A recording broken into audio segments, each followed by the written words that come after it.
Today we're going to talk about some of the families of the hostages that we met. Now, of course, the hostages are discussed plenty in the media, but it's a completely different thing engaging directly with the families.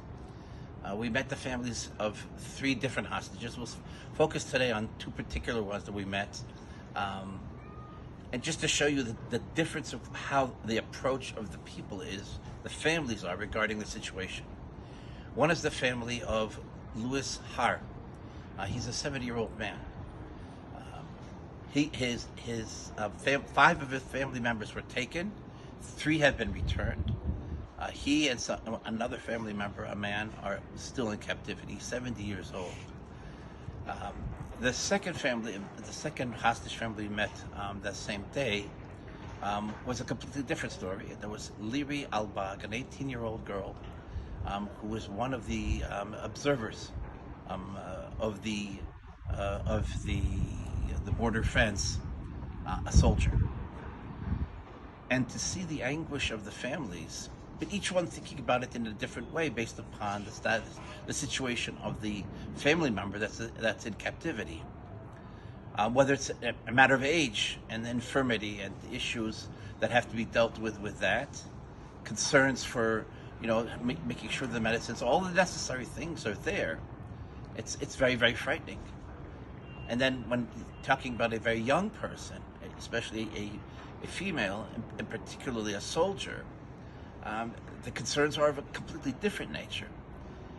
And honestly, the experience of engaging with them was absolutely bone crushing. It was soul searing. It was soul searing. It was really, really, really very, very difficult. It's something that just to see the constant anguish and something that they're not able to really get out of. It remains still very, very much imprinted on my spirits, and it's something that we have to continue to think about when we pray for them. To hope, to pray Bezrat Hashem that they should be freed quickly, and in Bezrat Hashem in good health, and both good health mentally, emotionally, and physically, because the conditions are extremely frightening, extremely frightening.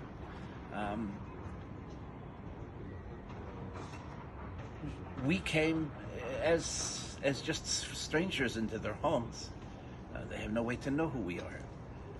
They had no way to know as well what our intentions were, even though